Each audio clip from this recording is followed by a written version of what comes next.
Hi ಎಲ್ರಿಗೂ ನಮಸ್ಕಾರ. ಇವತ್ತಿನ ವಿಡಿಯೋದಲ್ಲಿ ನಾನು ಒಂದೇ ಒಂದು ಕಪ್ ಸೂಜಿ ರವೆ ಬಳಸಿ 10 ರಿಂದ 12 ವಡೆನ ಮಾಡಿದ್ದೀನಿ. ತುಂಬ ಈಸಿಯಾಗಿ ಇನ್ಸ್ಟೆಂಟಾಗಿ ನಿಮಗೆ ಬೆಳಗಿನ ತಿಂಡಿಗೂ ಈವ್ನಿಂಗ್ ಟೀ ಜೊತೆ ಸ್ನ್ಯಾಕ್ಸ್ಗೂ ಇದನ್ನು ರೆಡಿ ಮಾಡಿಬಿಡ್ಬೋದು. ತುಂಬ ಟೈಮ್ ಏನು ತೊಗೊಳ್ಳಲ್ಲ, ಹಾಗೆ ಆಯಿಲ್ ಫ್ರೀ ಅಂತಲೇ ಹೇಳ್ಬೋದು. ಈ ವಡಕ್ಕೆ ನಾವು ಒಳಗಡೆಯಿಂದ ಸಾಫ್ಟ್ ಆಗಿ ಹೊರಗಡೆಯಿಂದ ಕ್ರಿಸ್ಪಿಯಾಗಿ ಕ್ರಂಚಿಯಾಗಿ ಬರುತ್ತೆ. ಈ ವಡ ಇನ್ಸ್ಟಂಟಾಗಿ ಮಾಡ್ಕೊಳ್ಳೋದ್ರಿಂದ ತುಂಬ ಟೈಮ್ ಏನು ತೊಗೊಳ್ಳಲ್ಲ. ನಾನು ಈಗ ಆಲ್ರೆಡಿ ನನ್ನ ಯೂಟ್ಯೂಬ್ ಚಾನಲಲ್ಲಿ ಇಡ್ಲಿ ಉಳಿದ ಹಿಟ್ಟಿಂದ ಮಾಡಿರೋವಂಥ ಬೋಂಡಾ ಸೂಪ್ ಮಾಡಿ ತೋರಿಸಿದ್ದೀನಿ. ಅದನ್ನು ಕೂಡ ಒಮ್ಮೆ ನೋಡಿ, ಇಷ್ಟ ಆದರೆ ಲೈಕ್ ಮಾಡಿ, ಹಾಗೆ ಒಂದು ಸಲ ಟ್ರೈ ಮಾಡಿ ನೋಡಿ ಯಾವ ಥರ ಬಂತು ಅಂತ ಕಮೆಂಟ್ ಕೂಡ ಹಾಕಿ. ಇವಾಗ ಈ ವಡಾನ ಯಾವ ಥರ ಮಾಡೋದು ಅಂತ ನಾನು ತೋರಿಸ್ಕೊಡ್ತಾ ಇದ್ದೀನಿ. ಇಲ್ಲಿ ಒಂದು ಪ್ಯಾನ್ಗೆ 1.5 ಗ್ಲಾಸಷ್ಟು ನೀರು ಹಾಕ್ಕೊಂಡಿದ್ದೀನಿ. ನಾನು 1 ಕಪ್ ರವಕ್ಕೆ 1.5 ಗ್ಲಾಸಷ್ಟು ನೀರನ್ನ ಹಾಕ್ಕೊಳ್ಬೇಕು. ಹಾಗೆ ಇಲ್ಲಿ ರುಚಿಗೆ 1 ಟೇಬಲ್ ಸ್ಪೂನಷ್ಟು ಉಪ್ಪು ಹಾಕ್ಕೊಂಡಿದ್ದೀನಿ. ಎಲ್ಲ ಚೆನ್ನಾಗಿ ಕುದಿ ಬರೋವರೆಗೂ ಇದನ್ನು ನೋಡ್ಕೊಳ್ಳಿ. ಕುದಿ ಬಂದ ಮೇಲೆ ಇದಕ್ಕೆ ರವೆ ಹಾಕ್ತಾ ನಾವು ಚೆನ್ನಾಗಿ ಮಿಕ್ಸ್ ಮಾಡ್ಕೋಬೇಕಾಗುತ್ತೆ. ಇಲ್ಲಿ ನಾನು 1 ಕಪ್ಪಷ್ಟು ರವಾನ ಹಾಕ್ಕೊಳ್ತಾ ಇದ್ದೀನಿ.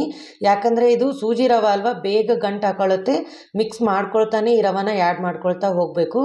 ಎಲ್ಲಿ ಕೈ ಬಿಡೋ ಹಾಗೆ ಇಲ್ಲ, ಗಂಟು ಹಾಕೊಂಡ್ಬಿಡುತ್ತೆ ಬೇಗ. ಹಾಗೆ ಇದು ನೀರನ್ನ ಚೆನ್ನಾಗಿ ಬೇಗ ಅಬ್ಸರ್ವ್ ಮಾಡ್ಕೊಳ್ಳುತ್ತೆ, ಬೇಗ ಗಟ್ಟಿ ಆಗುತ್ತೆ.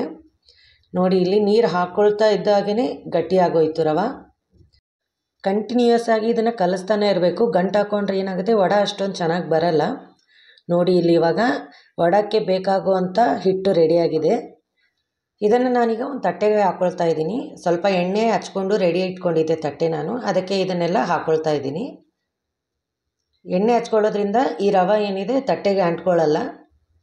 ಈಗ ಅದನ್ನು ಸ್ವಲ್ಪ ಚಮಚದಿಂದ ಸ್ವಲ್ಪ ಈ ಥರ ಸ್ಪ್ರೆಡ್ ಮಾಡ್ತಾ ಇದ್ದೀನಿ. ಯಾಕಂದರೆ ಸ್ವಲ್ಪ ಬಿಸಿ ಇದೆ ಅಲ್ಲ, ಒಂಚೂರು ತಣ್ಣಗಾಗಲಿ ಅಂತ. ಇಲ್ಲಿ ಸ್ವಲ್ಪ ತಣ್ಣಗಾಗಿದೆ ನೋಡಿ. ಇಲ್ಲಿ ಸ್ವಲ್ಪ ಕೈಗೆ ಎಣ್ಣೆ ಹಚ್ಕೊಂಡು ನಾನು ಮುಟ್ಟಿ ನೋಡ್ತಾ ಇದ್ದೀನಿ.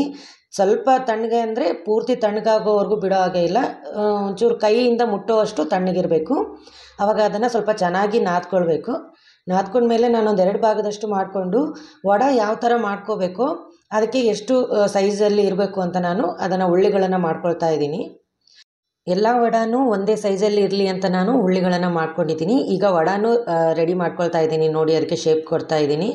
ಸ್ವಲ್ಪ ಕೈಗೆ ಎಣ್ಣೆ ಹಚ್ಕೊಂಡು ಈ ಥರ ಹೋಲ್ ಮಾಡ್ಕೊಳ್ಳಿ. ಈ ಥರ ನೀವು ಇಲ್ಲಿ ಲಟ್ಟಣಿಗೆ ಯೂಸ್ ಮಾಡ್ಬೋದು. ಚಿಕ್ಕದ ಲಟ್ಟಣಿಗೆ ಬರುತ್ತೆ ನೋಡಿ, ತಳ್ಳಂದು, ಅದು ಕೂಡ ಯೂಸ್ ಮಾಡ್ಕೋಬೋದು. ಇಲ್ಲ ಪಪ್ಪು ನೀವು ಮೆತ್ತಗೆ ಮಾಡ್ತೀರಲ್ವ ಈ ಬೇಳೆದು, ಅದರಿಂದ ಕೂಡ ಇದನ್ನು ರೌಂಡ್ನ ಮಾಡ್ಕೋಬೋದು. ಇಲ್ಲ ಕೈಯಿಂದನೂ ಈ ಥರ ಈಸಿಯಾಗಿ ಮಾಡ್ಕೊಳ್ಬೋದು. ಈಗ ಎಲ್ಲ ವಡಾನು ನಾನು ರೆಡಿ ಮಾಡಿ ಇಟ್ಕೊಂಡಿದ್ದೀನಿ. ಇವಾಗ ಚೆನ್ನಾಗಿ ಡೀಪ್ ಫ್ರೈ ಮಾಡ್ಕೊಳ್ಳೋಣ. ಎಣ್ಣೆನೂ ತುಂಬ ಚೆನ್ನಾಗಿ ಕಾದಿದೆ ನೋಡಿ. ಇಲ್ಲಿ ವಡೆ ಹಾಕ್ಕೊಳ್ತಾ ಇದ್ದೀನಿ ನಾನು. ಈ ಥರ ಹಾಕ್ಕೊಂಡ ತಕ್ಷಣ ಬಬಲ್ಸ್ ಬರೋಕ್ಕೆ ಸ್ಟಾರ್ಟ್ ಆಗಬೇಕು, ಅಷ್ಟು ಚೆನ್ನಾಗಿ ಕಾದಿರಬೇಕು ಎಣ್ಣೆ. ನಾನು ಮುಂಚೆನೇ ಹೈ ಫ್ಲೇಮಲ್ಲಿ ಇಟ್ಟು ಚೆನ್ನಾಗಿ ಕಾಯಿಸ್ಕೊಂಡಿದ್ದೆ. ಇವಾಗ ಲೋ ಫ್ಲೇಮಲ್ಲಿ ಇಟ್ಕೊಂಡು ಎಲ್ಲ ವಡೆನೂ ಹಾಕ್ಕೊಳ್ತಾ ಇದ್ದೀನಿ. ಲೋ ಫ್ಲೇಮ್ ಅಥವಾ ಮೀಡಿಯಮ್ ಫ್ಲೇಮಲ್ಲಿ ಇಟ್ಕೊಂಡು ಈ ವಡಾನ ಕರ್ಕೊಳ್ಬೇಡಿ, ಯಾಕಂದರೆ ಎಣ್ಣೆ ಹಿಡ್ಕೊಂಡ್ಬಿಡುತ್ತೆ. ಈ ಥರ ಹೈ ಫ್ಲೇಮಲ್ಲಿ ಇಟ್ಕೊಳ್ಳೋದ್ರಿಂದ ಒಳಗಡೆ ಸಾಫ್ಟಾಗಿ ಹೊರಗಡೆ ಗರಿಗರಿಯಾಗಿ ಬರುತ್ತೆ. ಹಾಗೆ ಕಂಪ್ಲೀಟಾಗಿ ಚೆನ್ನಾಗಿ ಕಲರ್ ಕೂಡ ಬರುತ್ತೆ. ಇದಕ್ಕೆ ಕ್ರಿಸ್ಪಿ ಕೂಡ ಆಗಿರುತ್ತೆ, ಆಯಿಲ್ ಲೆಸ್ ಆಗಿ ಕೂಡ ಇರುತ್ತೆ. ನೋಡಿ, ಇಲ್ಲಿ ಸ್ವಲ್ಪ ನಡುವೆ ಅದನ್ನು ತಿರುವಿ ಹಾಕ್ಕೊಳ್ತಾ ಇರಿ. 2 ಕಡೆ ಚೆನ್ನಾಗಿ ಕಲರ್ ಬರುತ್ತೆ. ಈ ವಡಾನ ಗೋಲ್ಡನ್ ಬ್ರೌನ್ ಕಲರ್ ಬರೋವರೆಗೂ ಚೆನ್ನಾಗಿ ಫ್ರೈ ಮಾಡ್ಕೊಳ್ಳಿ. ಈ ಥರ ಕಂಟಿನ್ಯೂಯಸ್ ಆಗಿ ಸ್ಟಿರ್ ಮಾಡ್ತಾನೆ ಇರಿ.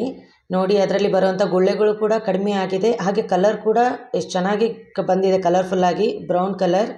ಅಲ್ಲಿ ಗುಳ್ಳೆಗಳು ಎಲ್ಲ ಕಂಪ್ಲೀಟ್ ಆದಮೇಲೆ ನಾನು ವಡಾನ ತಗೊಂಡಿದ್ದೀನಿ. ನೋಡಿ, ಎಷ್ಟು ಚೆನ್ನಾಗಿ ಕಾಣ್ತಾ ಇದೆಯಲ್ಲ, ಕಲರ್ಫುಲ್ಲಾಗಿ ಬ್ರೌನ್ ಆಗಿ ಎಷ್ಟು ಕ್ರಿಸ್ಪಿಯಾಗಿ ಬಂದಿತ್ತು ಅಂತ ತೋರಿಸ್ತೀನಿ. ನೋಡಿ, ಇಲ್ಲಿ ನಾನು ಎಷ್ಟು ಕ್ರಿಸ್ಪಿಯಾಗಿ ಬಂದಿದೆ ಅಂತ ವಡ. ಯಾರೆಲ್ಲ ನನ್ನ ಚಾನಲ್ನ ನೋಡ್ತಿದ್ದೀರಾ ಪ್ಲೀಸ್ ಸಬ್ಸ್ಕ್ರೈಬ್ ಮಾಡಿ, ಹಾಗೆ ಒಂದು ಲೈಕ್ನ ಕೊಡಿ, ಕಮೆಂಟ್ ಮಾಡೋದು ಮರಿಬೇಡಿ. Thanks for watching.